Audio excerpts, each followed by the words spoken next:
Imagine risking your entire career and your team's immigration status just for raising a safety concern at Tesla. Today, we dive into a whistleblower's explosive allegations against Elon Musk that could reshape how corporate America handles employee dissent.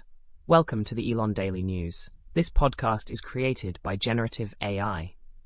Today is 21 April 2025, and we've got a packed lineup of stories involving Tesla's workplace controversies, a brewing AI rivalry, and the latest on Musk's government cost-cutting ambitions.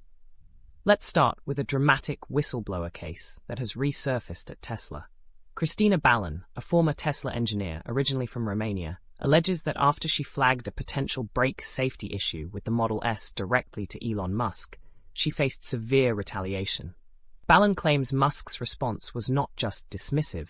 She says she was pressured to resign in a meeting attended by a lawyer and security, and was told that her entire team, many of whom were awaiting green cards, could be deported if she didn't comply. Ballon signed her resignation in protest, explicitly noting it was due to retaliation and threats against her colleagues. Tesla later accused her of misusing company resources, a charge she denies, stating the work was assigned by leadership. After years of legal battles, including overcoming breast cancer, Ballon succeeded in overturning an arbitration ruling and is now pushing to bring her case to open court. She hopes to expose what she describes as Musk's vindictive management style and the suppression of employee rights. This case could have far-reaching implications for how whistleblowers are protected and how corporate arbitration is handled across the country. Staying with Tesla, the company has just settled another racial discrimination lawsuit at its Fremont, California plant. Raina Pierce, a black employee, alleged that she endured racially charged comments from a manager, including being greeted with phrases like, "Welcome to the plantation" and "Welcome to the slave house."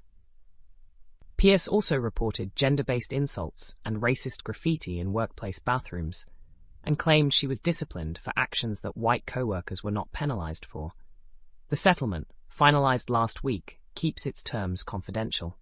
This is not an isolated incident. Tesla previously settled a high-profile case with Owen Diaz, a black former elevator operator who faced daily racial slurs and racist graffiti, including swastikas. Diaz was initially awarded $3.2 million after a jury trial, following a much larger award that was later reduced. He rejected a $15 million settlement before the final resolution. Looking ahead, a class action lawsuit involving thousands of black employees and contractors at the Fremont plant is set for trial this fall, with plaintiffs seeking to end what they describe as a hostile work environment and to require anti-harassment training for all Tesla staff. Tesla continues to deny these allegations in court, but the repeated lawsuits raise ongoing questions about the company's workplace culture and its public commitments to diversity. Switching gears to the world of artificial intelligence and social media, OpenAI is reportedly exploring the creation of its own social network to compete directly with Elon Musk's X and Meta's Instagram. This move comes as OpenAI's latest image generation tool, launched in March, has gone viral, with users flooding social media with AI-generated art, including anime-style images and even CEO Sam Altman's new profile picture on X. The surge in demand has been so intense that OpenAI's servers have struggled to keep up, prompting temporary usage limits. OpenAI's ambitions in this space are notable, especially as it faces competition from Musk's xAI, which recently acquired X. Meanwhile, Musk and Altman remain locked in a legal battle over OpenAI's shift from non-profit to for-profit status, a move Musk tried to block in court, but was unsuccessful. OpenAI's recent $40 billion funding round, valuing the company at $300 billion, underscores the high stakes in this AI-driven rivalry.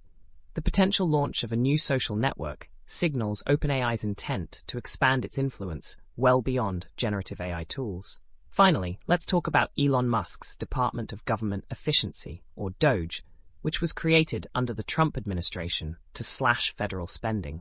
Musk initially promised to cut $2 trillion in government waste, later revising that goal to $1 trillion.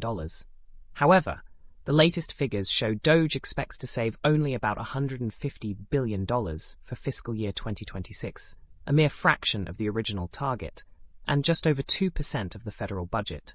Investigations suggest these savings may be overstated, with some based on outdated contract cancellations and questionable accounting.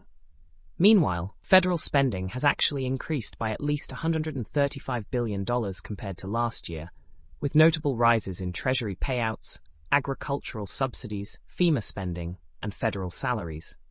Critics argue this is another example of Musk's tendency to overpromise and underdeliver, drawing parallels to delays in Tesla's self-driving technology and SpaceX's Mars missions. There are also growing concerns about DOGE's access to sensitive government data, including reports of unauthorized AI use and breaches in federal IT systems. Despite these issues, neither Musk nor DOGE officials have responded to media inquiries, and the White House continues to praise the program's results without addressing the shortfall between promises and reality. The debate over DOGE's effectiveness and transparency is likely to intensify as more details emerge. That wraps up today's episode of the Elon Daily News. Remember, you can find links to all the stories we discussed in the episode notes. As always, the content here reflects news items circulating in public media and does not represent our own opinions. Thanks for listening, and stay tuned for more updates on Elon Musk, Tesla, SpaceX, and Neuralink.